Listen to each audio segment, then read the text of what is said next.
Hey, I don't see anybody else in the waiting room, so I think we're going to go ahead and get started. The time is 10 o'clock. So good morning, everyone. It's Chelsea Vardell with the licensing unit and the program coordinator for the PRTF programs. I'm very glad to see everyone here today. It looks like we've had a pretty good turnout, and I really do appreciate you taking your time today to sit in and listen and get hopefully some helpful information so you can better serve the children there at your facilities.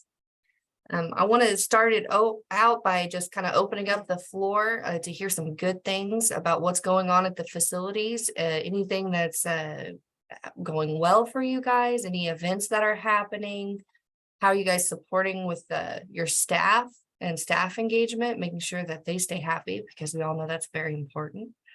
So if anybody would like to just throw something out there, start talking, don't be afraid to talk. I'd love to hear it.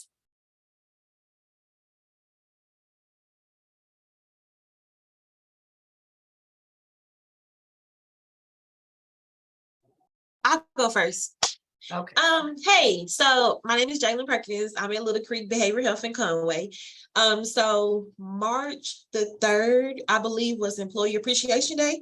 So we did a cookout for the staff. We had brisket, we had barbecue chicken, we had baked beans, we had loaded baked potatoes, and then so they just had a lot of food. And then also we gave them candy bags with thank you cards. Thank you for all that you do. We also have a newsletter that came out. Sorry, trying to get it out. And so on the newsletter, we talked about the staff who's come up on their anniversaries, thanking them for everything they have done, just giving them kudos. And then today for the kids, we're having a spelling bee. So yeah. Wow.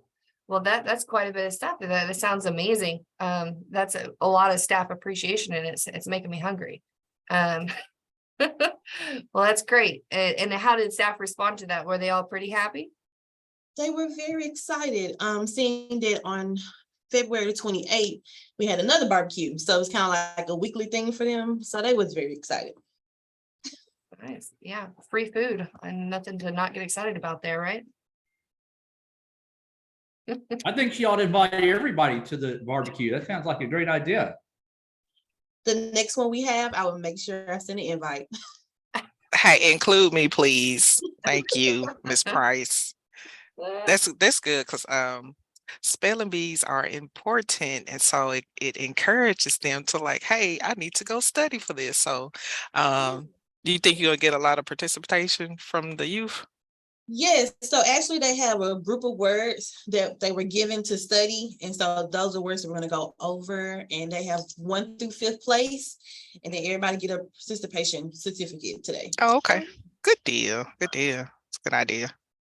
Great. Does anybody else have anything going on at their facilities that they'd like to talk about?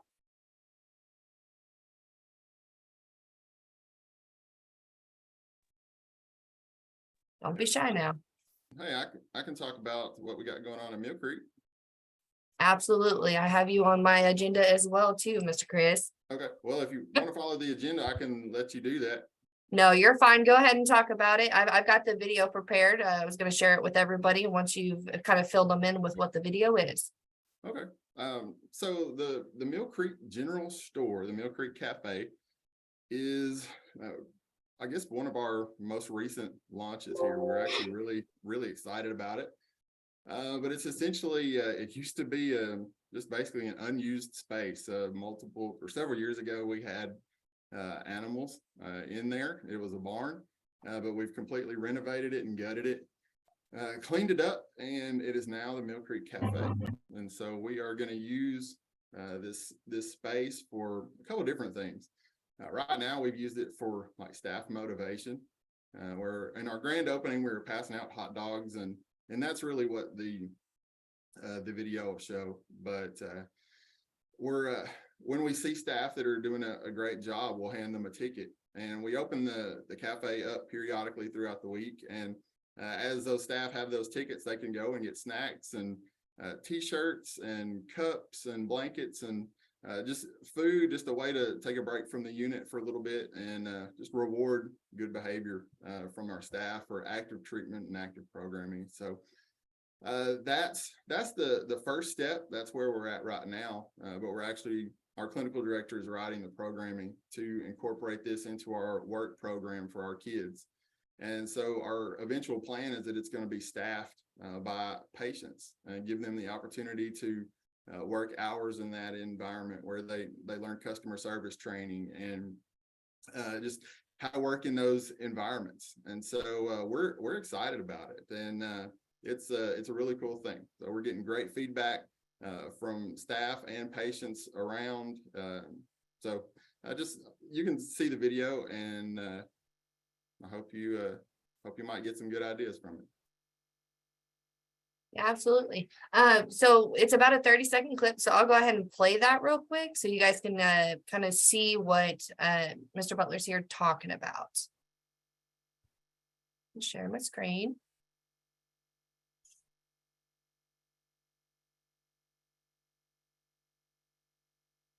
Can everyone see the screen? Yes. Yes.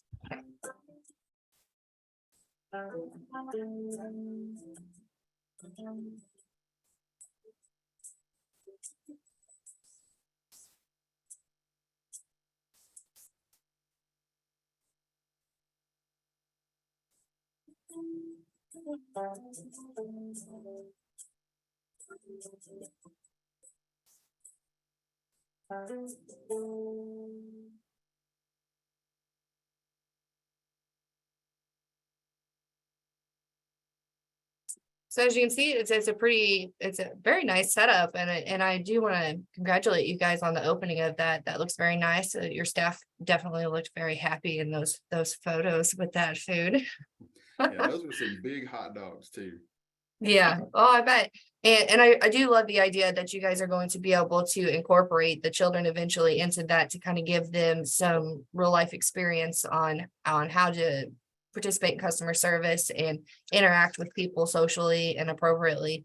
I think that's a fantastic goal, because that's what we all want. We want these kids to be able to get the skills they need to be able to succeed outside of your walls. So Absolutely. that is fantastic. Yes, kudos. Good job. Good job. All right, thank y'all. So anybody else like to mention anything before we move on to our regulatory check unit?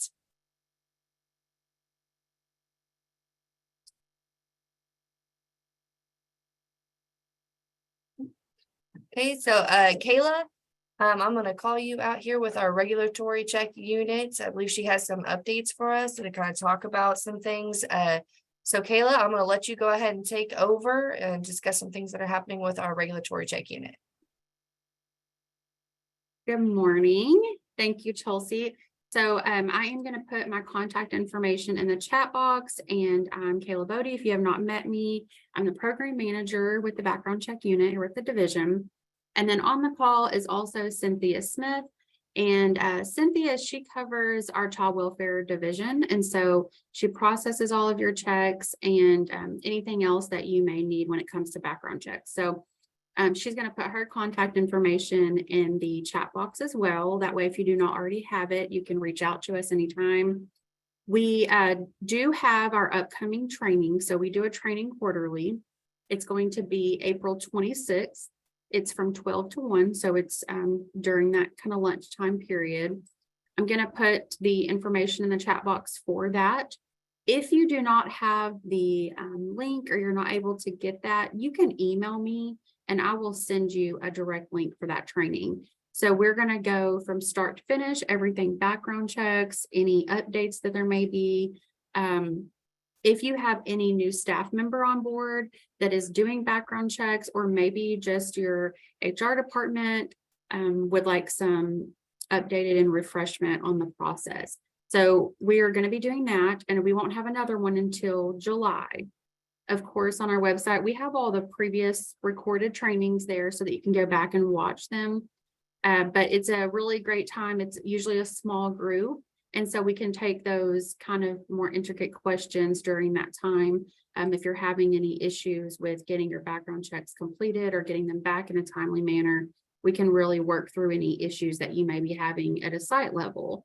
So we allow an hour for that, and then we usually have time for questions afterwards. So other than that, that's the main update, is just kind of that reminder for our training next month. There hasn't been really any major changes to the system other than when you log on to do background checks, you may have noticed there's now a little checkbox and an authorization message that you have to agree to before you can log in. So if you're trying to log in and the button's grayed out and you're not sure why, just look right above that login option and you'll see the little checkbox that you need to select. This is just something new that state police have implemented on their website. It wasn't an implementation that we made. It's something that they're required to do. So does anyone have any questions about background checks or anything that I can answer today? I have a question. What is your typical time length to be able to get back? You'll see down at the one, we have Cassie out of our Springdale, and they said that, you know, their last orientation was like, I think January the 9th. And the reason is due to background checks not coming back. And I don't know if it's us on our end or if they're out of state or what the situation is, but, you know, it's put us in a bind trying to get new people started. I just wanted to hear what y'all are running into as far as time length, what is normal, what isn't normal, and when to kind of reach out to you if we haven't heard something, I guess. So there's a couple of different ways to answer that because it is so intricate of so many different parts of the background check. If you submit an applicant and then they go get fingerprinted the next business day, we can have that response to you that next business day. So it really depends on when the person goes and completes their FBI fingerprint check. If you submit them on Monday, but they don't go get fingerprinted until Friday, well, you're not going to get a result back till that next week. So that would be my first thing, would just be to make sure when you submit an applicant. So if you do it on Monday, go ahead and schedule for them to get fingerprinted on Tuesday. The earlier in the morning, the better. And then we can get those processed on that Tuesday or maybe that Wednesday. I would say we really try for between 2 and 5 business days to have a result back to you. So when we're checking for those, we're also looking for the Arkansas child maltreatment. So if you sent the applicant to get fingerprinted the next day, but you don't submit that maltreatment at the same time, that's going to hold it up in a provisional status as well. So there's really 3 parts to that background check. We're looking at all 3 to complete. And then you have the out-of-state component. So if they are needing out-of-state checks, it is kind of at the discretion of that state on how quickly we get them back. Typically, I would say some states are very fast. Oklahoma, we do ourselves, so that's easy for us to do. Tennessee is very quick and easy. And then you do have states like Texas, for instance. So their checks are about 120 days behind right now. Unfortunately, there isn't much that we can do. We've reached out to them. They're just behind. So that does hold up things. And that is a requirement that there's not much that we can do about on our end. You know, that's something that we would like to expedite, but we just can't on the child welfare side of things. It is things that we've been discussing about the out of state. We know that it's a really long time to wait for results. So we've been looking into other options. Right now, we don't have any other option but to wait on that response. So it could be that there's out of state that they're waiting on. The best thing to do is if it has been over, you know, I would say if it's been over 5 business days and you have not gotten any information, you don't know what you're missing and they're still in provisional, definitely either send me an email or you can send Cynthia an email. She's got it there in the chat box and we'll take a look at it. Just put that search ID number in there and we'll take a look at it and we will let you know exactly what we're needing so that you can get to approved. And if it's an out of state that you're needing, we will give you the information on where to go how to request that information, and then we'll help you with the processing of it. So I hope that kind of answers your question. We don't have a complete set deadline because it could really be a multitude of things that are holding it up. But I would say, and Cindy, you can correct me if I'm wrong, but I would say if everything is done, pretty much at the same time when you submit, 2 to 5 business days, I would say.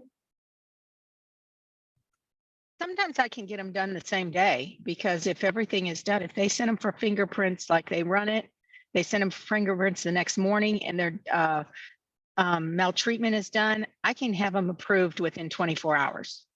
But that's only if everything lines up. Now, if it goes to immediate not approved, that means most likely something's wrong with the consent form. Because if there's something on their background check, it usually takes up to 30 days for us to go to that not approved status, if that's the case of what's going to happen. But if it stays at a pending for more than, I would say more than 24 to 48 hours, and it just stays at pending, then reach out to us and see if maybe that one got missed or something happened, or we're having to reach out to the applicant. But you can email me anytime and I can look those up for you. That's not a problem. And this is Cassie at Perimeter of the Ozarks, and it was my facility in question that Art was referring to. And so I appreciate your all's feedback and your help, because I know that Chelsea and Michelle actually helped push some names along for us yesterday afternoon. There was approximately 6. There were 2 individuals that were on that list that were approved that we actually didn't know at the time. So I appreciate the information. I know one was a fingerprinting issue that we've got to figure out. But yes, we of course, not like anyone else. I know that there's any kind of difference. Everyone's in a staffing crisis, I know at the moment, but unfortunately my staffing crisis is extremely critical. Not just because I'm here, but like it's a critical state and I've got a very volatile milieu. So I've been trying to help with the culture here, explaining to employees, we've got people coming on to help, but yet when we can't get them on because of having DHS kids and them having to be fully clear, and then that's hung up, then obviously I'm not helping my own cause here. So I appreciate that. And I think Andrea now has all of your all's contact information too, to where if we have any kind of hangups in the future, now that we know kind of what the expectation should be on the timeline, then of course we can help babysit that as it goes along. But yeah, we've had some of these we've been trying to get cleared for 4 to 5 weeks. I've got a question. It's my understanding that if we're only waiting for out of state, that as long as we have initiated the out of state child maltreatment, that we can bring them in on a provisional pending that out of state child maltreatment getting back.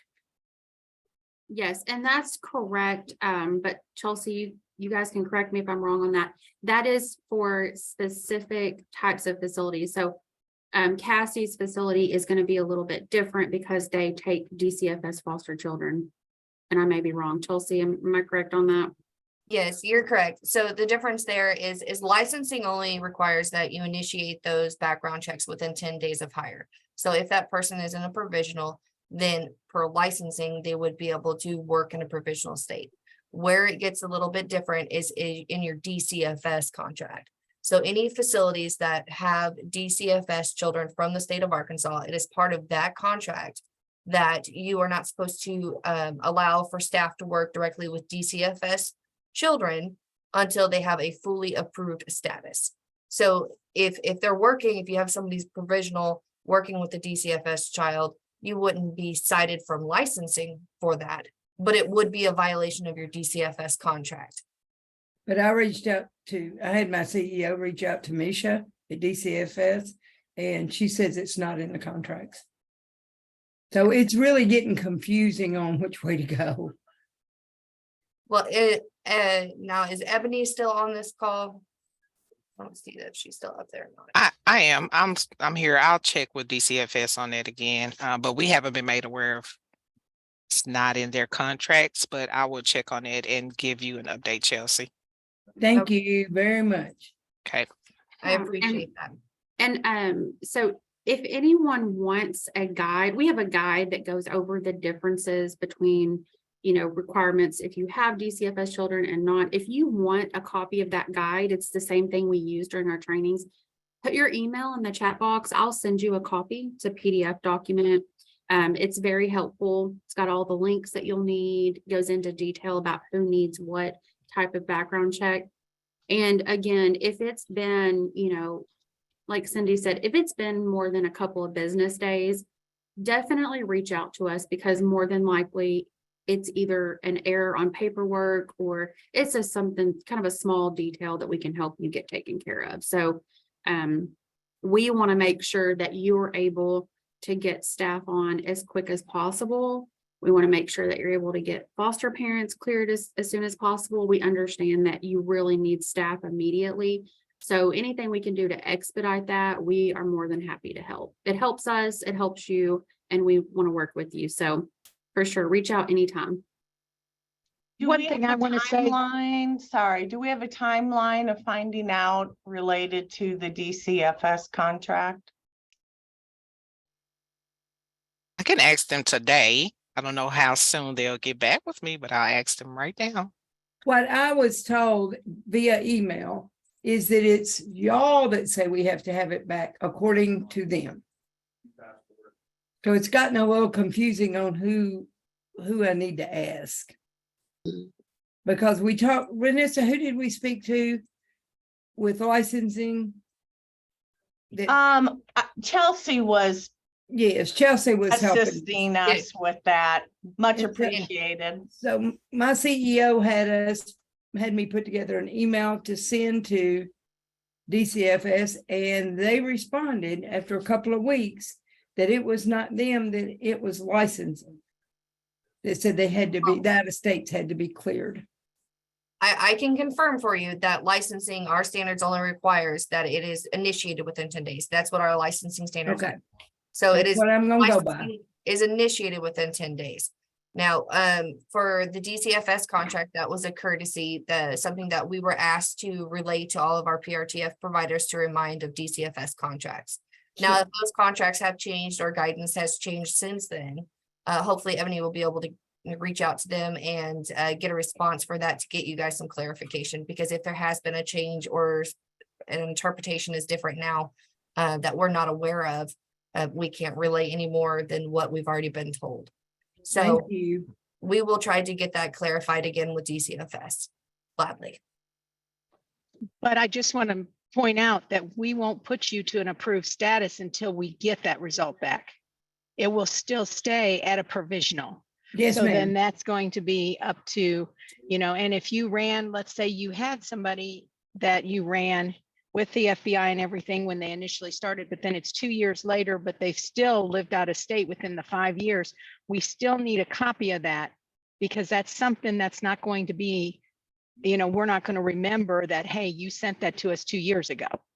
Yes, So ma'am. it's, so if it stays in that, provisional status, that's probably what we're waiting on if they've had an out of state done 2 years ago and you're Yes, running ma'am. another criminal. So I just want to point that out too. So that's why it's important to always, ask us what we need, and then you can always just send it to us. Thank So- you. Uh-huh.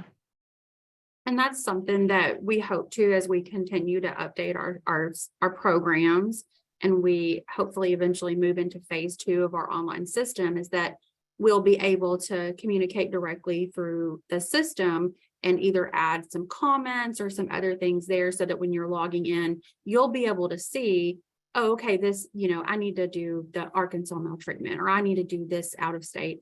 So we're working to do that, but if you've ever worked in, any type of IT industry, you know that those things are slow. So it's not a quick fix, but we definitely want to make it as simple as possible. And there may be, Ebony, I don't know for sure, but I know there is some information in the statute about child welfare facilities in general. So it doesn't necessarily decipher which facilities. It just says any child welfare agency has to have the maltreatment for the last 5 years, any residents in the last 5 years. So it may be that it's just because of the state statute. I think it's 928 409. And that may be where that's coming from, if that helps, but we'll definitely find out. And I'm sure Ebony will let everyone know if there's anything different, because we know that, you know, if that's not something that you all need to do, we definitely want to make sure that we're not asking for things that you don't need to supply. But Ebony will find out about that. Any other questions about background checks? This is Cassie again. I appreciate all of the communication, because I definitely don't feel like I'm on an island by myself at this point, but I do just want to reiterate from the trench that for anybody that maybe just needs it for their own validation of not being in the boat alone, I am short 11 full-time staff that I have been trying to get hired for the last 5-6 weeks. I am in a critical condition on my ratio. So if we can't figure that out on hurdles, then the only ones that we're really hurting is our kids. And the fact that I'm paying these people to be in a line of fire critical place and trying to beg them to work. You know, it's a very unfortunate situation when we can't get the process to work seamlessly as it should, because it's hindering us staying in the compliance in which we're set to be in. So this is very a catch-22 situation, you know, and of course I'm fielding it from my team because they don't have any business to need to know that, but trust me, they're still feeling it. It's just from a different perspective. So yes, if there's any type of clarification that we can provide quickly, so that way we can help expedite getting staffing filled, that would be phenomenal. Cassie, just send me the name of your facility and everything, and I can go over everything with you and see where we're at with your facility. Okay, thank you so much. Yeah, I don't mind doing that today. Great. Thank you so much, Cynthia, for jumping in there and helping. And hopefully Cassie again will get that clarification from DCFS. And as soon as we do, we will let everyone know what we find out. I have a So- question real quick. There was a bill passed or proposed to the legislature regarding the removal of the notary stamp requirement for these background check forms. Are y'all aware of I guess what the progress of that? I haven't checked recently, and if that's going to get passed, or if y'all believe if it's been passed already, what's the implementation process for that like? What can we expect on that? So great question. We should have an update in April on what that process will look like. So from what I understand, it did pass. I believe it just has to be signed now by the governor. And so we're really excited about that. We hope that it's going to be really beneficial for you all, and the processing and the speed, and most of the errors that we see are on that notarized form. So it's going to really cut down on the amount that we're having to not approve because of the consent form issues. As far as a timeline, right now, our legal department is looking at it. They're looking at all different aspects. So just because we can say that we don't require it, it doesn't mean that maybe there's a statute that state police have to follow. So they are actually discussing that this week to see what that looks like for us. And then they will have to create the form, the new form, and the process in which it will be used. So it may not be very quick, but I am hopeful that by April, when we have our next background check meeting, and I put that in the chat box, on the 26th, I should be able to give an update if there is a new form, or at least an update on where we're at with that. So yes, it did pass, and it's very exciting. And I have been diligently working on, hey, you know, what are we going to be able to implement this soon? So they're looking into it. I got an update this morning about that, and we hopefully will be able to move forward quickly. So I hope that answered a little bit of your question. We just don't have a set date yet. And I think what the new form will look like is it will be similar to what you're doing now, where you're putting the demographic information and the applicant's information, and then there will be a signature page. And we'll be able to do like a digital signature or a regular signature. and there just won't be a notarized section. That's what we currently are looking at, as long as there's no other statutes that require them to all be notarized by state police standards. Okay, thank you. You're welcome.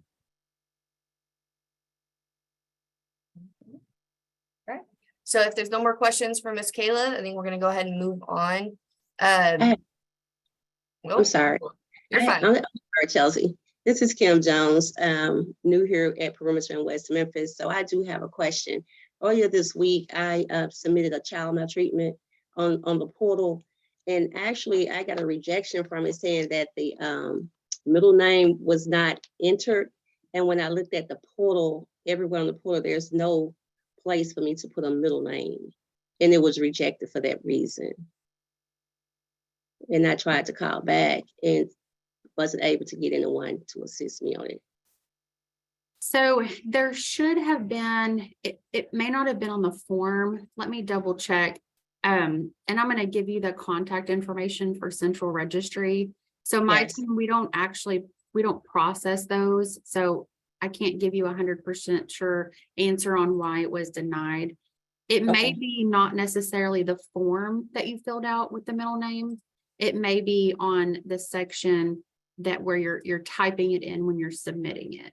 So even though Right. you got that form done, I'm thinking it's that. I don't think right now that it's a required field. And so it may be that that person has a similar name. Mhm. What I would do is I would just reach back out to the Central Registry. I'm going to put their phone number below. If you don't get an answer, if you don't get a phone call back or you don't get an answer today, if you will call me or email me and let me know, I will find a direct number for you upstairs on someone that can kind of guide you on that. I'll see who's here today and can handle that for you. Thank you so very much. You're welcome. Great. Okay. So the next part of this was I wanted to talk to you guys all about the new monthly PRTF newsletter that was launched on March 1st. You guys would have seen that in your emails coming out to everyone on March 1st. I hope you guys enjoyed it as much as I did. I'm really excited about it. I'm going to go ahead and share my screen real quick for you that have not seen it yet. The March newsletter was, I hope, a big hit. I did have some return emails saying that they really enjoyed it and that they appreciated the condensed recap of our provider calls. For those of you who do not get to participate, or you may have to miss a provider call due to other events that may be going on, this newsletter will give you kind of a recap of the last provider call and what we discussed, so you know, if it's something that you need some more information on that you may have wanted to be on, but you couldn't, you can go look at this and say, hey, I need to go watch that recording. This is stuff that I really would like to listen to. It gives you information on the next provider call and what time it'll be. The regulatory check trainings that are going on right now, they'll have information there, or any other upcoming trainings we'll have posted on this newsletter. We have a section for shout outs. So we're giving shout outs to different facilities that have new and exciting things going on that are shared here on these provider calls. So we take notes, and I have Miss Kendra taking notes for me today. So she'll be able to relay those on, and we'll put those on the April newsletter to kind of just let everybody know what an amazing job you are all doing. It also will list training opportunities that will be available to the facilities if you wish to take those, or you're interested in contact information for those training opportunities. But I'd say one of my favorite parts about this newsletter is this section right here, this intent topics. So this section right here, my goal with this is to speak with providers and to speak with our licensing specialists to determine what standards we have in our minimum licensing standards that could use some more clarification to providers, maybe questions that have come up, things that they're not sure how to approach, things that our licensing specialists are not sure how to to cite for, maybe need some more education and background on, to be able to accommodate that in their visits, to your facilities. So this section was specifically created to be able to address those. So we pick one each month, and we talk to our council here at DHS, and we talk to our, our assistant director and our program manager, and we all get together and we'll talk about different things that we would like to be able to discuss with you guys. So this last month, or this month, March, we discussed interim corrective actions. There was a lot of confusion on those, and it was particularly related to child maltreatments. So if a staff member is named in a child maltreatment, then that staff member has to go on an interim corrective action based off of our licensing standards. So that corrective action has to include that they're going to have no direct contact or unsupervised contact with any resident, not just the child named as the alleged victim, but any resident at the facility. Now that interim corrective action has to come to licensing, and it gets approved by us or rejected, one of the two. And if it's approved, then that goes into place until the end of the maltreatment investigation. Now, if DCFS or CACD come back and they say, this is unsubstantiated, we're closing this as unsubstantiated, then it is on the facility's part to contact licensing and say, hey, we just got notified that this is unsubstantiated. Can you please lift the interim corrective action for this staff member so we can get them to return to work? And along with that, if you decided to go ahead and do any retraining of that staff member, whether it be boundaries or CPI, restraint hold, SAMA, whatever it may be, also provide that documentation with us, with that request to lift the ICA. So once we get that request, it's reviewed by our upper management, and then they determine if they are going to lift that ICA or not. But those things all have to take place before that staff member can come back to work. We've had a few times in recent past where we've had facilities tell us, well, the investigator said it's okay to bring them back to work. So it may be okay legally on their part, on DCFS CACD for the maltreatment part, to have them in contact with that child again. But licensing wise, we also have to approve it for them to return to work for your agency. Okay. So that was what was discussed in this last newsletter. And I hope that you guys were able to get something from that. And if you have any questions, I'm going to open up the floor right now to go ahead and let those questions come in before I move on to the next part.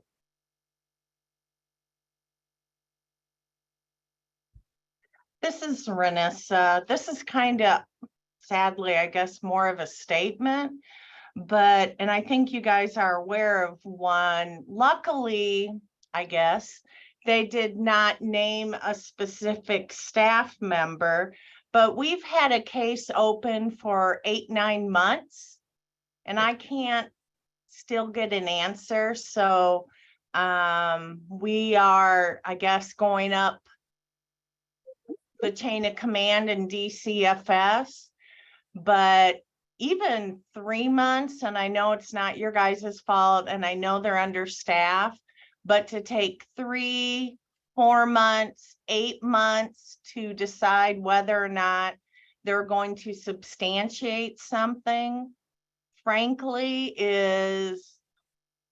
doesn't help anybody. Yeah, and with that specific case, that's the only one that I've seen like it before. Most of the time we do get those back.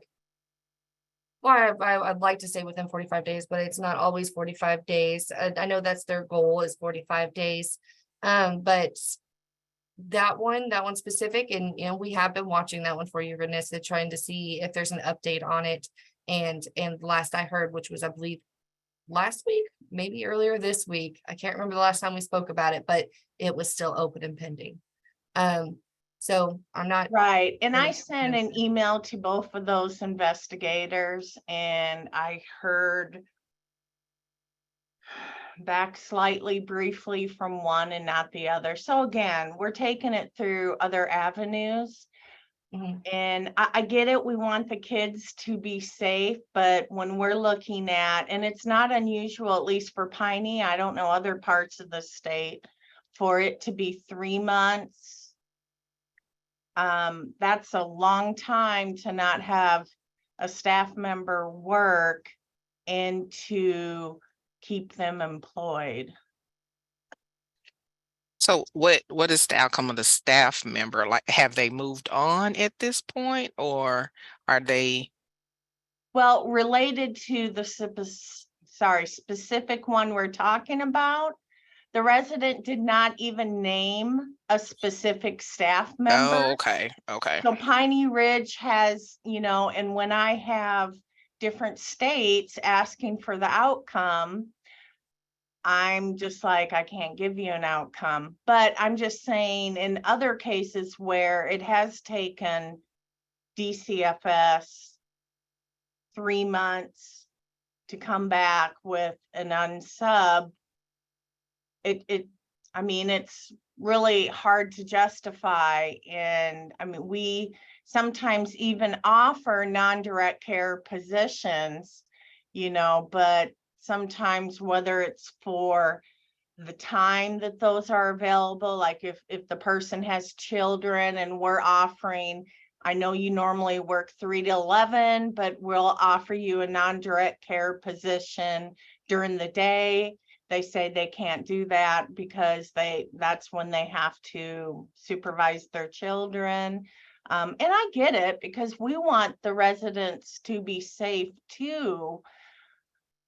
It's just when it drags on and on, I know it's difficult for everybody involved, including the staff member that may have done absolutely nothing wrong and feels somewhat like a criminal. But it is what it is with the, I guess, careers that we all pick.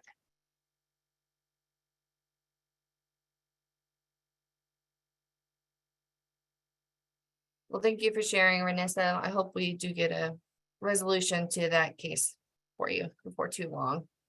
So the next part of this was the Arkansas state law on mandated reporting. I'm going to touch briefly on this, and I believe we're going to try to get a little bit more in depth with this potentially at our next April provider call.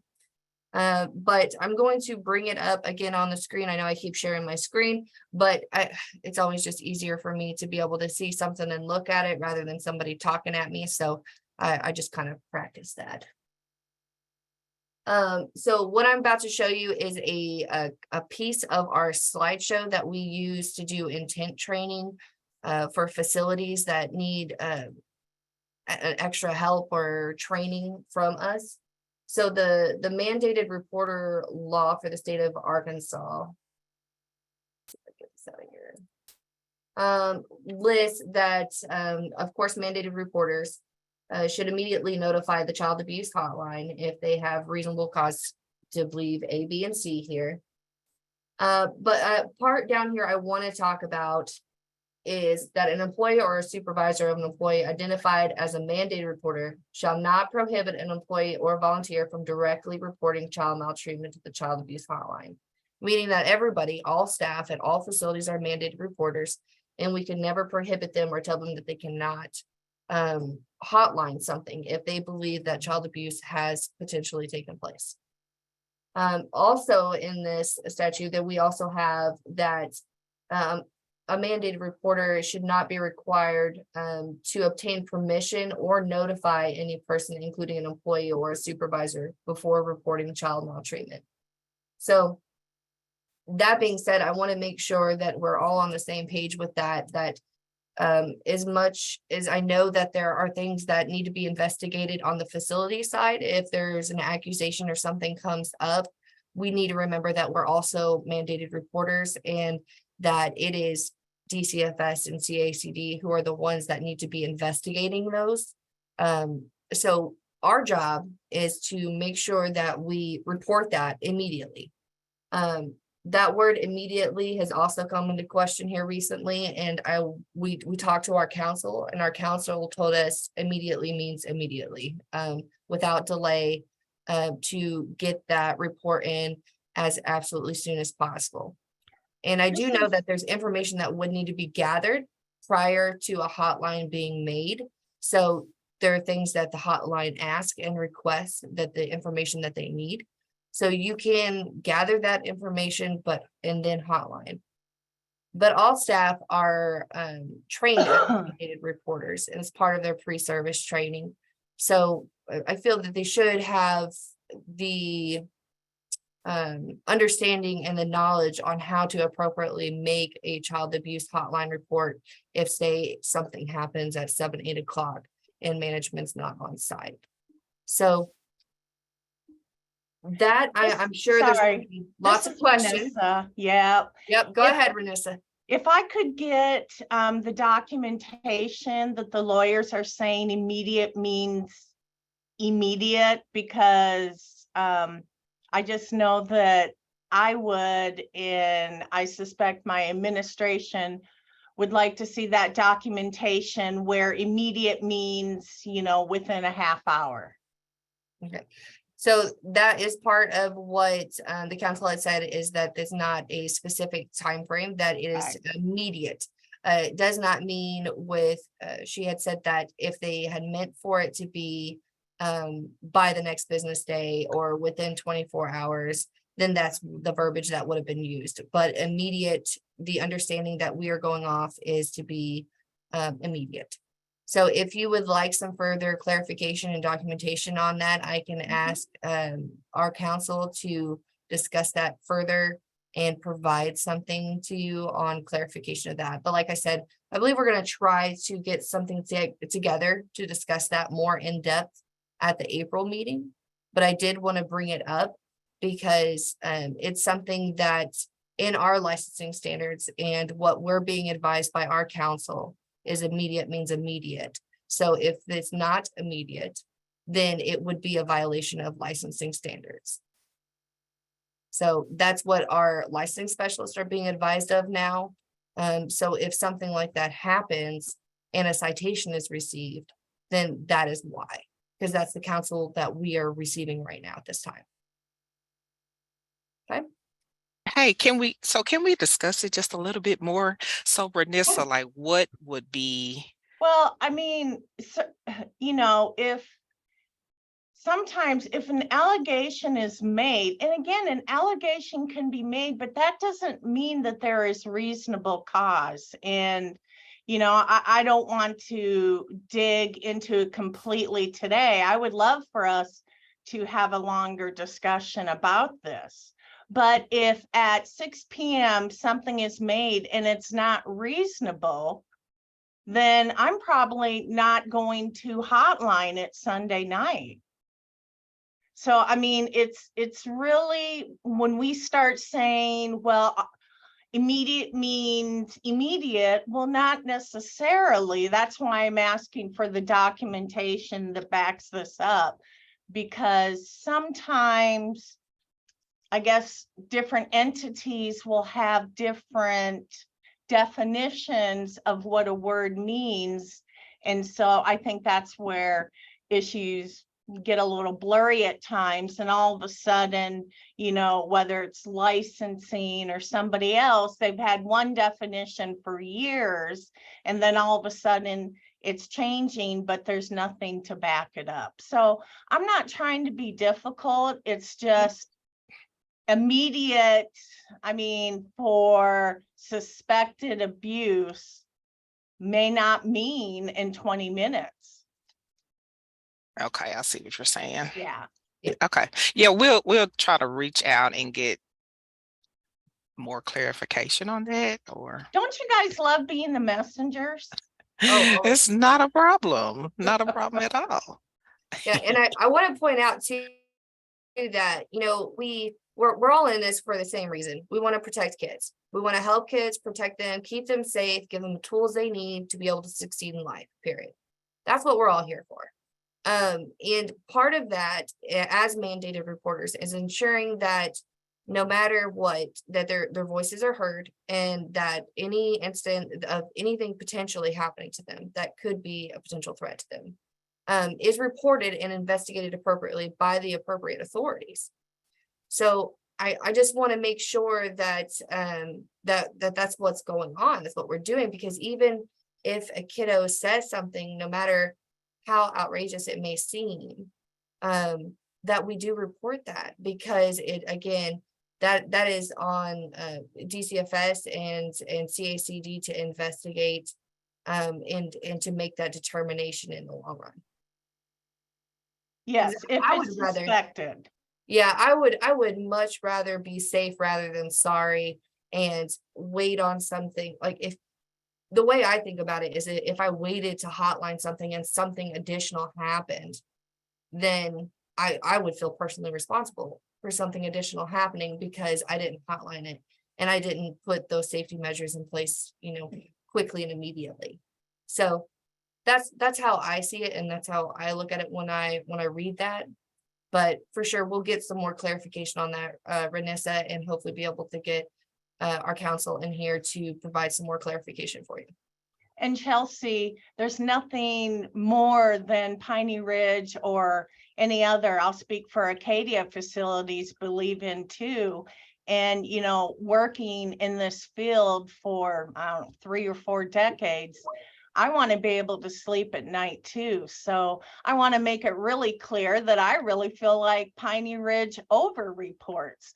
But at the same time, when, we hear that, well, immediate means our lawyer is saying you need to do it now, I think it's just important to have the documentation to back it up. And we have our internal practices too, and we do keep the kids safe. And we're not just, if an allegation is made, that we're just saying, go ahead, staff member, you can still work with them, no big deal. I certainly hope nobody thinks that, because that's definitely not what we do. But I do think it's important for clear education to occur, besides just saying, well, our lawyer says immediate, so you need to do it immediate. I, learn better seeing things in writing. So even if it just helps Renessa Adams to see it in writing, I would appreciate it Absolutely. And we have no problem doing that. So we'll work with counsel and get you what you need, Renessa. I just want to give everyone an update, because when we do, and that's part of that provider newsletter too, when we are talking to our licensing specialists and we're giving them education on standards and the intention and working with them on what to be looking for at the facilities, if we give them the information and then they go out and they start citing things that you may have not been cited for in a very long time, or had been overlooked, you guys are kind of like, what's going on? Where is this coming from? I've never seen this before. Because you guys aren't getting the same information that the licensing specialists are. And that's what we're trying to do between the provider calls and this provider newsletter, is to give you the information about what we're doing on our side, so you guys are aware of what information the specialists are being given, on where that's coming from, on why that change is occurring, and what direction that we are receiving to give to our specialists. So I don't want anybody blindsided. I don't want anybody to feel like this just kind of came right out of left field. I want to be able to give you guys the tools you need to be able to continue to stay in compliance. And yes, Renessa, you guys do a wonderful job there. You really do. So I want to be able to give you guys the information and the tools you need to succeed here. Okay, so we'll work on that and getting that to you guys. I've got a couple questions to take up. We're about 7 minutes before 11, or 6 minutes now. So the last thing I wanted to throw out here is that the next board meeting will be held on Wednesday, April 26th at 1:30, and that's going to be in the normal conference rooms A and B at the Donahue Plaza South building. If you have anything that's going to board, any permission to work, alternative compliance, anything that needs to go to and in front of the board, that is going to be due to us by April 1st. So we can get those packets together and prepared for the board meeting. So again, that's April 1st, it'll be due to us. Any facilities that are currently on any kind of a corrective action agreement, letter of reprimand, or anything of that nature, please make sure, and we highly suggest that you attend those board meetings, because we do provide updates at the end of the meeting to review those adverse actions and touch up and see where we're at, where we're going, what's happening. So it is important for you to be there to be able to speak on your facility behalf and give us updates as well, because the board likes to hear those, and so do we. Okay. Anybody have any questions or any last thoughts before we jump off here and get back to the rest of our days?